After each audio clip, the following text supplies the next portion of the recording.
छठवां प्रश्न है, दर्शाइए कि एक रेखा पर एक दिए हुए बिंदु से जो उस रेखा पर स्थित नहीं है, जितने रेखाखंड खींचे जा सकते हैं उनमें लंब रेखाखंड सबसे छोटा होता है। मान लेते हैं कोई रेखा है और यहाँ पे कोई बिंदु है।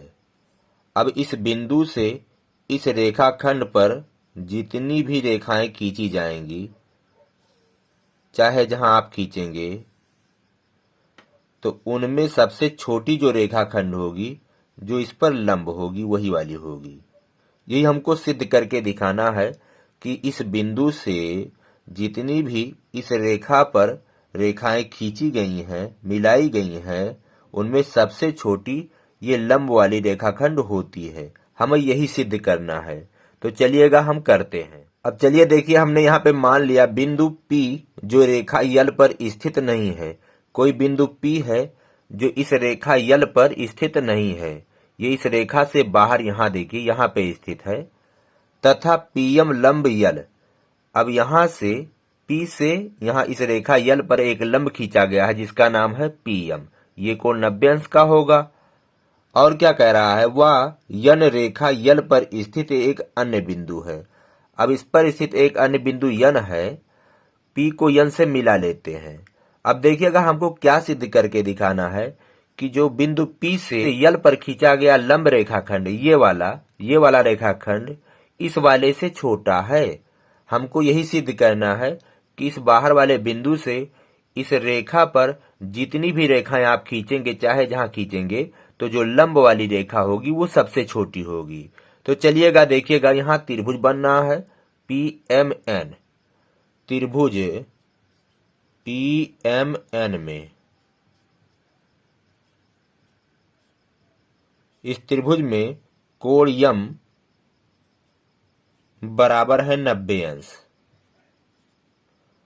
और अगर हम इन तीनों अंतःकोणों को जोड़ें तो 180 अंश होगा। चूंकि कोण P प्लस कोण यम प्लस कोण यन तो बराबर होगा 180 अंश। त्रिभुज के अंतःकोण, त्रिभुज के अंतःकोणों का योग 180 अंश होता है। अंतःकोण।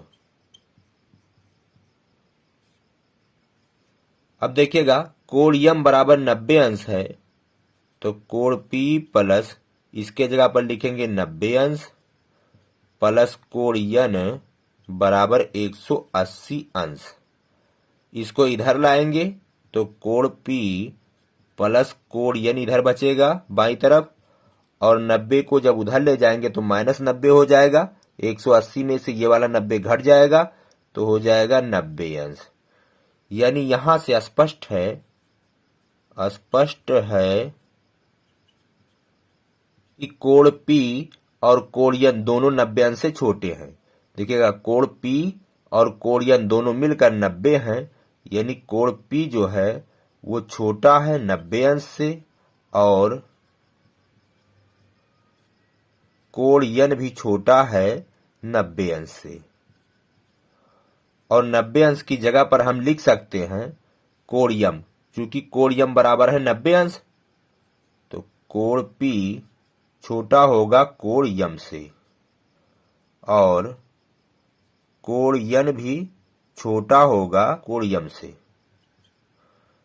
वैसे आप समझ लीजिए कि कोण यम 90 अंश का है, जबकि ये दोनों मिल करके 90 हैं, तो कोण यम क्या होगा, सबसे बड़ा होगा। कोण यम बड़ा है कोण यन से, तो देखिएगा ये कोण छोटा है और ये वाला कोण बड़ा है।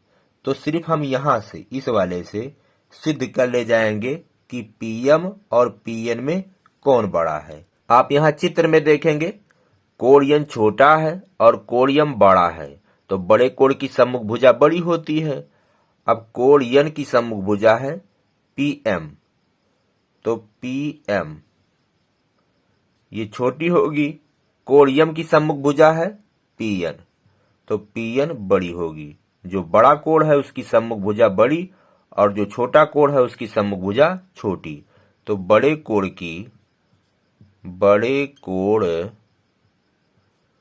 की सम्मुख भुजा सम्मुख भुजा, बड़े कोण की सम्मुख भुजा बड़ी होती है, अतः यहाँ पे PM छोटा है, PN बड़ा है। और यही हमें सिद्ध करना था कि जो लंब रेखाखंड होती है वो सबसे छोटी होती है। तो हम यहाँ पे स्पष्ट कर दें, अतः बिंदु P से रेखा L पर खींची गई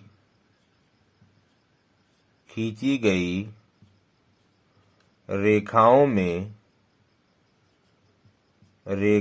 में लंब रेखा सबसे छोटी होती है, सबसे छोटी है। तो सबसे छोटी है। उसी तरह से कोई भी बिंदु होगा, यहाँ पे P था, कोई भी बिंदु होगा अगर वो इस रेखा के बाहर होगा तो उस बिंदु से दी हुई रेखा पर खींची गई रेखाओं में जो लंब रेखा होगी वो सबसे छोटी होगी। यही हमको सिद्ध करना था, तो प्रूव्ड हो गया।